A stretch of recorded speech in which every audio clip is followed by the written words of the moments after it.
El filósofo Platón, partidario de Pitágoras, insinuaba enigmáticamente que había una llave de oro que unificaba todos los misterios del universo. Esta es la llave de oro a la que regresaremos una y otra vez a lo largo de nuestra exploración. La llave de oro es la inteligencia del Logos, la fuente del Om primordial. Se podría decir que es la mente de Dios. Con nuestros limitados sentidos, estamos observando solo la manifestación externa de la mecánica oculta de la autosemejanza. La fuente de esta simetría divina es el misterio más grande de nuestra existencia. Muchos de los pensadores monumentales de la historia, como Pitágoras, Kepler, Leonardo da Vinci, Tesla y Einstein, han llegado al umbral del misterio. Einstein dijo: "Lo más bello que podemos experimentar es lo misterioso. Es la fuente de cualquier arte y ciencia verdadera". Aquel que no conoce esta emoción, que no hace pausa para maravillarse y quedarse absorto en admiración, es como si estuviera muerto. Sus ojos están cerrados. Estamos en la posición de un niño pequeño entrando a una gran biblioteca llena de libros en muchos idiomas diferentes. El niño sabe que alguien debe haber escrito esos libros. No sabe cómo. No entiende los idiomas en que están escritos. El niño sospecha ligeramente que hay un orden misterioso en la disposición de los libros, pero no sabe cuál es. A mí me parece que esa es la actitud, inclusive del ser humano más inteligente, hacia Dios. Vemos un universo maravillosamente ordenado que obedece ciertas leyes.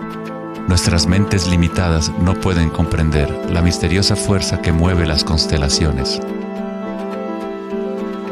Todo científico que observa detenidamente el universo y todo místico que observa profundamente su interior se encuentra tarde o temprano, cara a cara, con la misma cosa: la espiral primordial.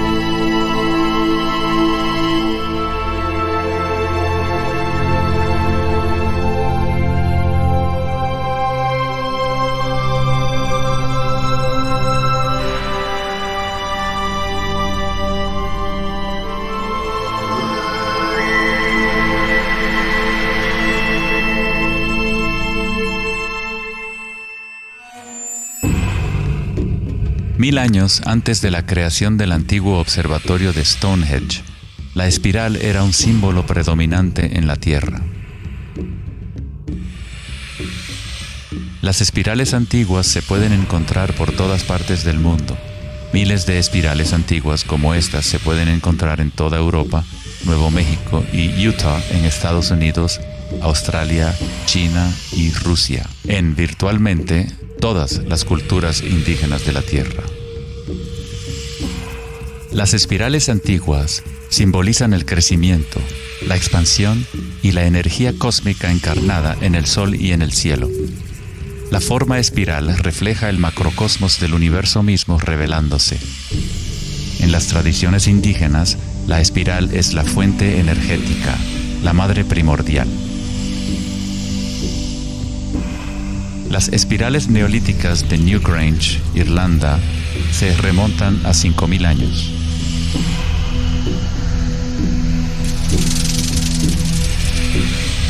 Tienen 500 años más que la Gran Pirámide de Giza y son igual de enigmáticas ante los observadores modernos.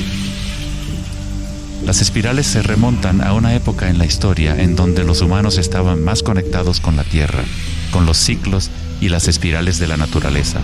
Una época en que los seres humanos se identificaban menos con los pensamientos. La espiral es lo que percibimos como la fuerza de torsión en el universo. El prana, o fuerza creativa, hace girar a Akasha en una secuencia de formas sólidas. Se encuentra en todos los niveles entre el macrocosmos y el microcosmos, desde las galaxias espirales hasta los sistemas meteorológicos, el agua en tu bañera y tu ADN.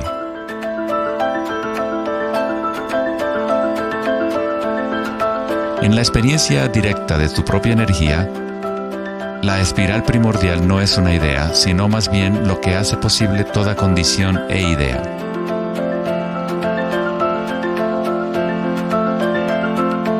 Varios tipos de espirales y hélices se encuentran en todo el mundo de la naturaleza. Caracoles,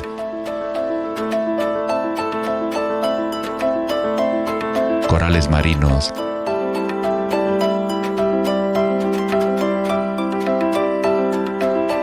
telarañas,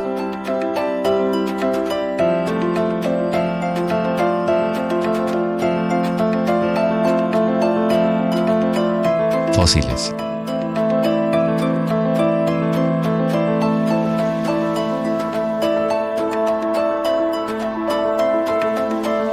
En las colas de los caballitos de mar,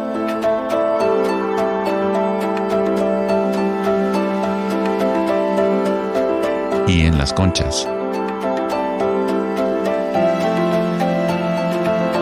Muchas espirales en la naturaleza se pueden observar como espirales logarítmicas o espirales en crecimiento. A medida que avanzas desde el centro de la espiral, las secciones son exponencialmente más grandes. Al igual que la red de joyas de Indra, las espirales logarítmicas son autosemejantes u holográficas, de manera que las características de cada parte reflejan el conjunto. Hace 2400 años, en la antigua Grecia, Platón consideraba la proporción geométrica continua como el vínculo cósmico más profundo. La sección áurea, o número áureo, o proporción divina, era el secreto más grande de la naturaleza.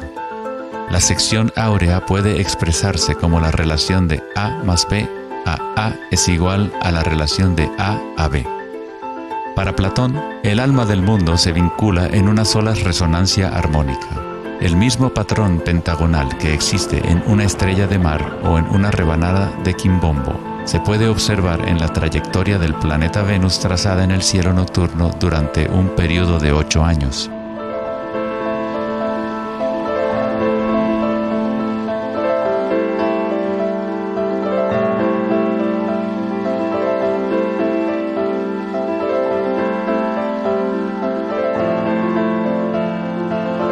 Se observa en el mundo inteligible de las formas en el cielo y en el mundo visible de los objetos materiales en la Tierra, a través de este principio de la autosemejanza geométrica.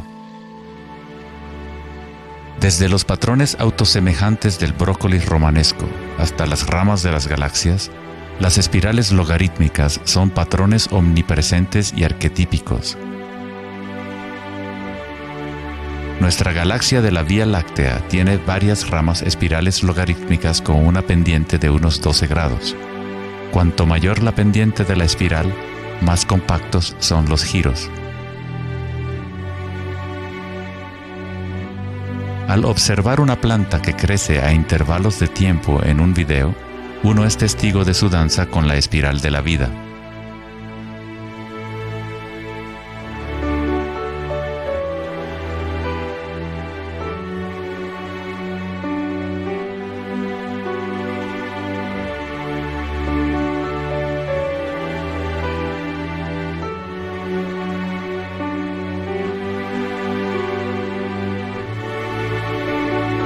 Una espiral dorada es una espiral logarítmica que crece hacia afuera, siguiendo el factor de la sección áurea. La sección áurea es una relación matemática especial que aparece una y otra vez en la naturaleza. El patrón que se observa a continuación se denomina la serie de Fibonacci o la secuencia de Fibonacci. La serie de Fibonacci se desarrolla de tal manera que cada número es la suma de los dos números anteriores. El matemático y astrónomo alemán Kepler descubrió que patrones autosemejantes de espirales son observables de la manera en la cual las hojas están dispuestas en los tallos de las plantas, o en el orden de los pétalos y los capullos de las flores. Leonardo da Vinci observó que el espacio en las hojas tenía a menudo forma de patrones espirales. Estos patrones se llaman filotaxis o patrones de disposición de las hojas.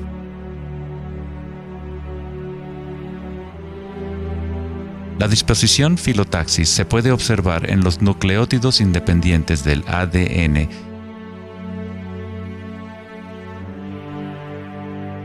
y en todo, desde los árboles genealógicos de conejos reproductores hasta en las piñas del pino, de los cactus a los copos de nieve, y en organismos simples como las diatomeas. Las diatomeas son uno de los tipos más comunes de fitoplancton, organismos unicelulares que sirven de alimento a numerosas especies en la cadena alimenticia.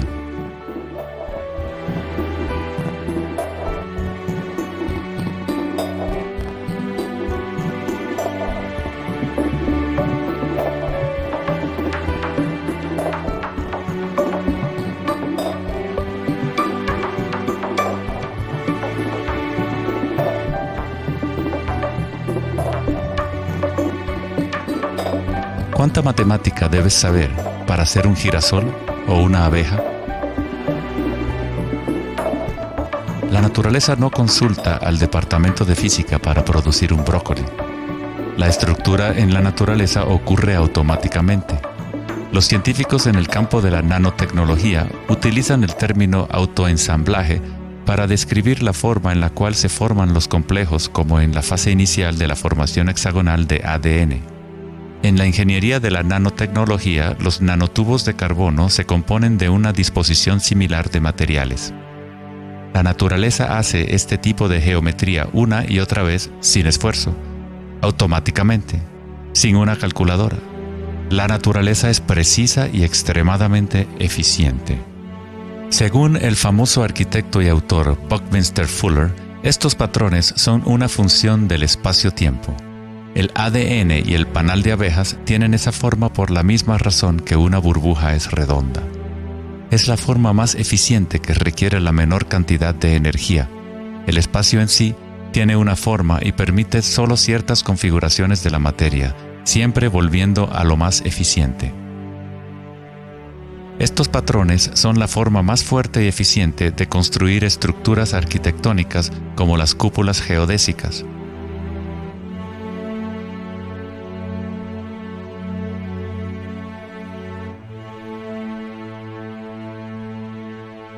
Los patrones de espirales logarítmicas permiten la exposición máxima de las plantas a los insectos para la polinización. La máxima exposición a la luz solar y la lluvia que les permite llevar el agua de manera eficiente y en espiral hacia sus raíces. Las aves rapaces utilizan el patrón de espiral logarítmica para acechar a su próxima presa. Volar en espiral es la forma más eficiente de cazar.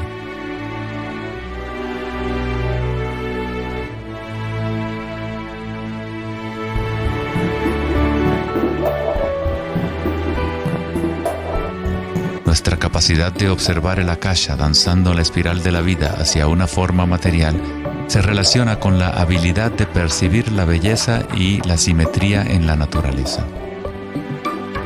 El poeta William Blake dijo: "El universo vegetativo se abre como una flor desde el centro de la tierra en donde mora la eternidad.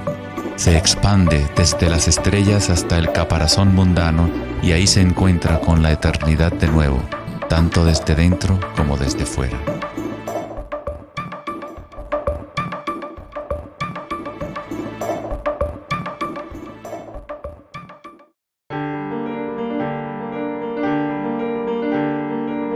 El estudio de los patrones en la naturaleza no es algo familiar en el mundo occidental, pero en la antigua China, esta ciencia es conocida como Li. El Li refleja el orden dinámico y el patrón en la naturaleza. Pero no es considerado algo estático, congelado o inmutable como un mosaico. Es un patrón dinámico que se materializa en todos los seres vivos.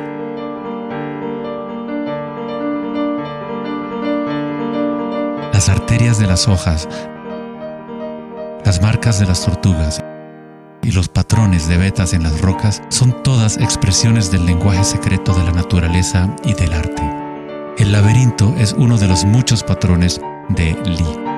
Se encuentran en las estructuras de los corales, en hongos como el morel,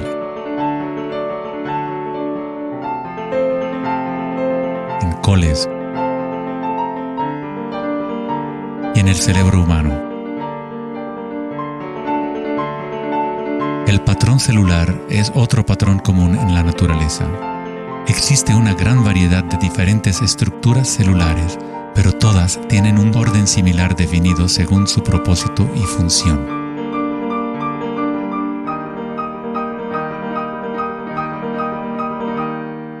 Es fácil quedarse fascinado ante el juego constante de formas, pero lo más interesante es que ciertas formas arquetípicas parecen estar entretejidas en la trama de la naturaleza.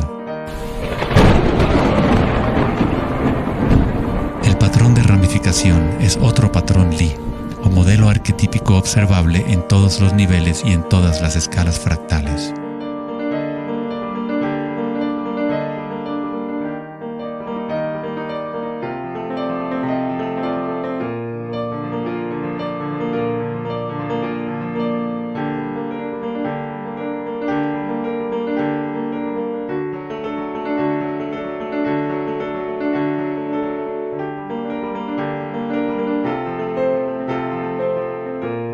Tomemos, por ejemplo, esta imagen increíble de una simulación de computadora conocida como la simulación del milenio, que muestra la distribución de la materia oscura en el universo local.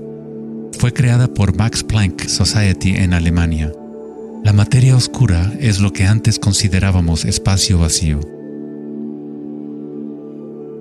Es como un sistema nervioso invisible que recorre todo el universo.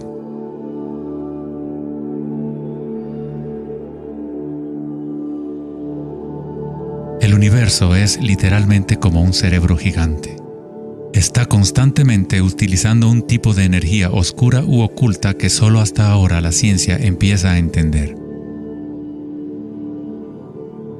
A través de esta red inmensa, la insondable energía se mueve proporcionando el impulso para la expansión y el crecimiento del universo.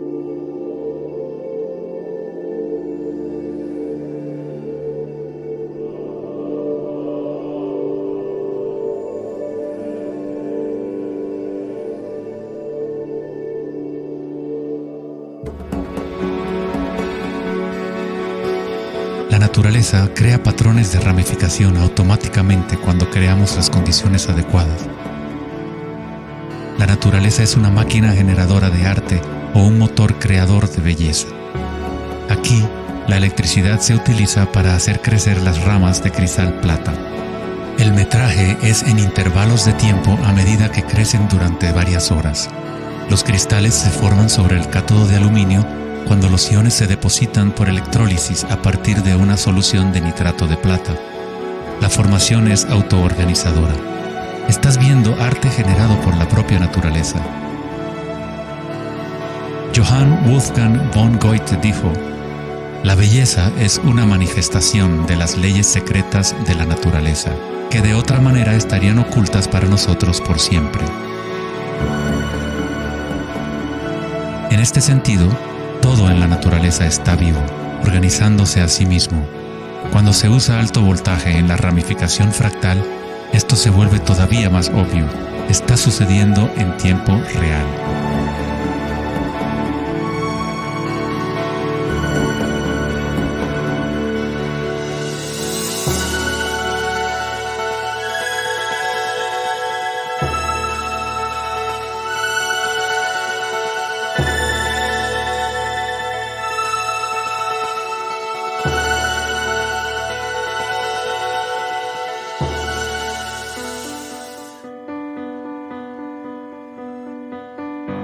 En el cuerpo humano se encuentran patrones y estructuras ramificadas por todas partes. Son, por supuesto, el sistema nervioso de la medicina occidental. Pero en la medicina china, ayurvédica y tibetana, los meridianos de energía son un componente esencial para entender cómo funciona el cuerpo.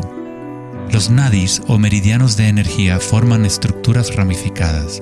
Una autopsia no revelará los chakras o nadis, pero eso no quiere decir que no existen. Es necesario refinar las herramientas que usamos para poder observar. En primer lugar, debes aprender a acallar tu mente. Solo entonces podrás ver estas cosas primero en tu interior. En En la teoría eléctrica, cuanta menos resistencia haya en un cable, más fácilmente puede transportar energía.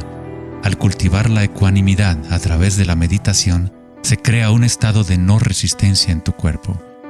Prana o chi, o energía interna, es simplemente tu vitalidad interior. Lo que sientes cuando tomas conciencia desde el interior del cuerpo. Los hilos sutiles de tu cuerpo que transportan el prana, los nadis, logran mover más y más energía pránica a través de los chakras. El cableado se hace más fuerte a medida que lo usas, pues permites que la energía fluya. Donde quiera que haya conciencia, el chi o energía comenzará a fluir y prosperarán las conexiones físicas. En el sistema nervioso y el cerebro, los patrones físicos de cableado se establecen por repetición. Si prestas atención continuamente a lo que está en tu interior y reduces la resistencia a las sensaciones que están experimentando, incrementas tu capacidad energética.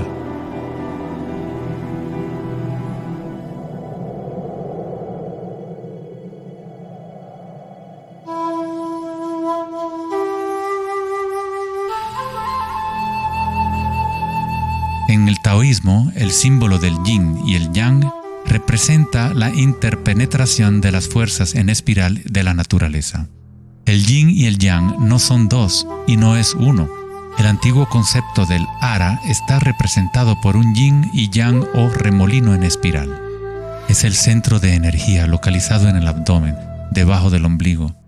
Ara significa literalmente mar u océano de energía. En China, el ara es llamado el Dantien inferior. En muchas formas de artes marciales asiáticas, se dice que el guerrero con ara fuerte es imparable. En la tradición samurái, una forma de suicidio ritual o seppuku era el harakiri. Esto significa traspasar tu propio ara, desconectando el chi o canal de energía. Moverse desde este centro crea el movimiento enraizado y lleno de gracia que se ve no solo en las artes marciales,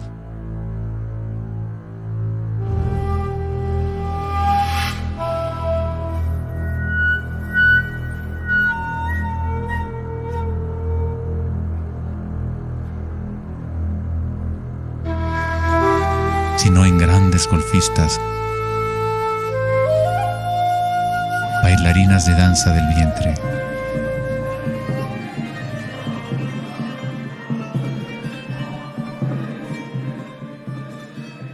y derviches giradores sufíes. La esencia del ara es la cultura de la conciencia disciplinada, enfocada en un solo punto, la quietud del ojo del huracán.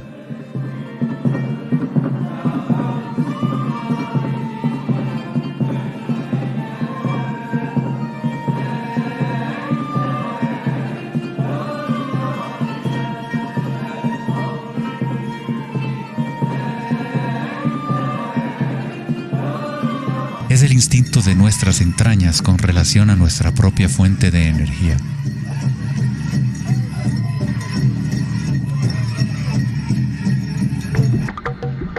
Una persona con buena ara está conectada con la tierra y con la sabiduría intuitiva que conecta a todos los seres.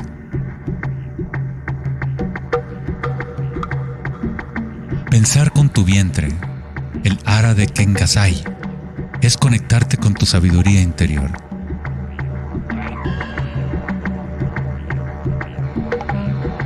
Los antiguos aborígenes australianos se concentraban en la misma zona justo debajo del ombligo, donde el cordón de la gran serpiente arcoíris yacía enroscada. Una vez más, una representación de energía evolutiva en la humanidad. No es casualidad que es en el ara donde comienza la nueva vida.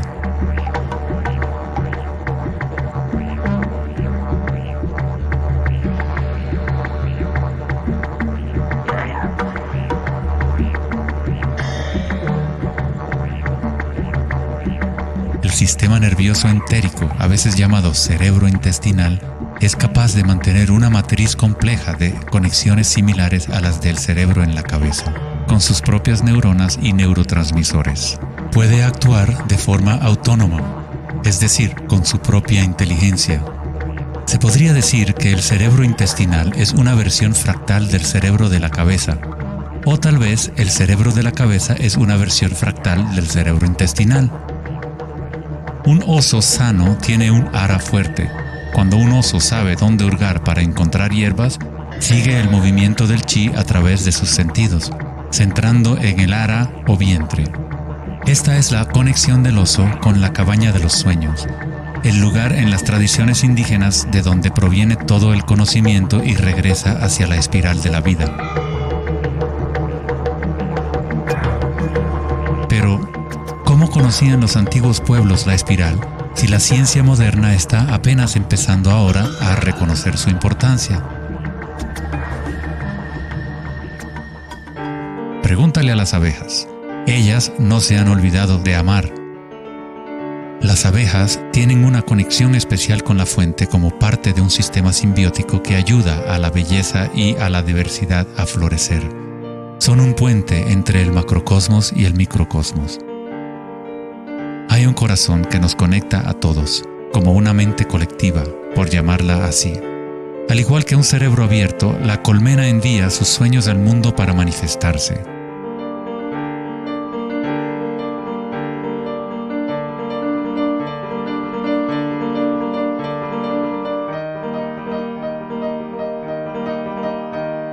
En la naturaleza, muchas criaturas saben cómo actuar en el unísono para moverse con un solo espíritu, en una sola dirección.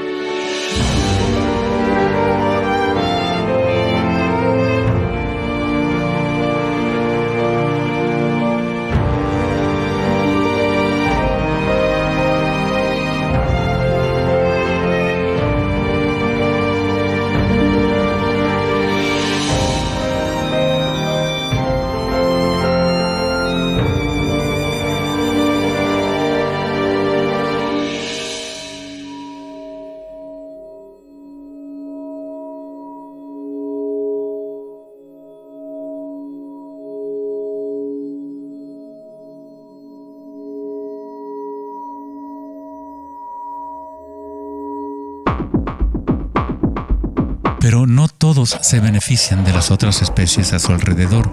Por ejemplo, la cigarra devora todo en su camino.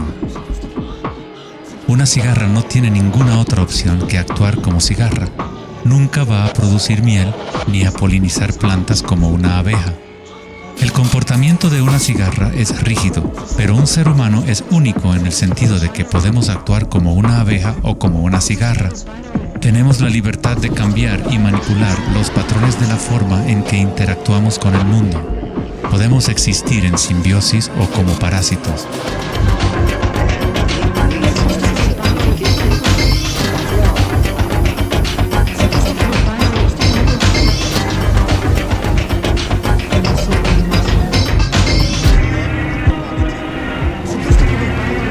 Hoy en día, los seres humanos tratan de entender la espiral con la mente racional, pero nunca ha sido el pensamiento el que nos conecta con la espiral de la vida.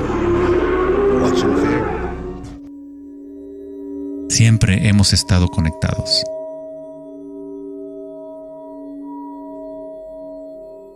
El pensamiento ha sido lo que nos ha mantenido en la ilusión de la separación dentro de nuestras propias identidades. El pensamiento es la creación de la separación, la experiencia de limitación. Cuanto más nos alineamos con el pensamiento, más nos alejamos de la fuente. Las culturas antiguas menos orientadas al pensamiento se alineaban con la espiral de una manera más directa y personal de lo que nosotros hacemos hoy en día.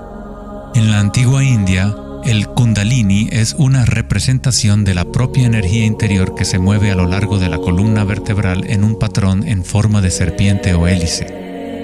En las antiguas tradiciones yogis de la India, los mundos interiores de las personas de la época se comparaban con las culturas que se centraban en el ara. Equilibrar el poder de la espiral con la quietud propia de la observación de tu conciencia es alinearte con tu pleno potencial evolutivo, para florecer como el ser original y multifacético que fuiste concebido. Ida, el femenino o canal lunar, está conectado al cerebro derecho y Pingala, el canal masculino o solar, está conectado al cerebro izquierdo. Cuando estos dos canales están en equilibrio, la energía fluye hasta un tercer canal, Sushumna, en el centro de la columna vertebral, energizando los chakras y desbloqueando nuestro pleno potencial evolutivo. La palabra chakra es una antigua palabra sánscrita que significa rueda de energía. El Kundalini es nada menos que la espiral primordial que, como una danza, hace emerger tu vida humana a la existencia. Es un orden diferente de energía al que normalmente conocemos, como un puente de materia bruta para las energías más sutiles. Tú eres ese puente. El Kundalini no es una energía que pueda ser forzada a través de la voluntad, el esfuerzo ni la fricción. Es similar a cultivar una flor. Todo lo que podemos hacer como buenos jardineros es preparar la tierra y las condiciones adecuadas y luego dejar que la naturaleza siga su curso. Si obligas a una flor a florecer prematuramente, la destruyes. La flor crece con su propia inteligencia, con su propia guía de organización. La mentalidad egoica que se obsesiona con el mundo exterior es lo que te impide experimentar tu verdadera naturaleza vibratoria. Cuando la conciencia se vuelca hacia el interior, se asemeja a los rayos del sol y comienza a florecer el loto interior. Conforme el Kundalini despierta en nuestro interior, comenzamos a notar el distintivo de la espiral en todas las cosas. En todos los patrones internos y externos, esta espiral es el vínculo entre nuestros mundos interiores y exteriores.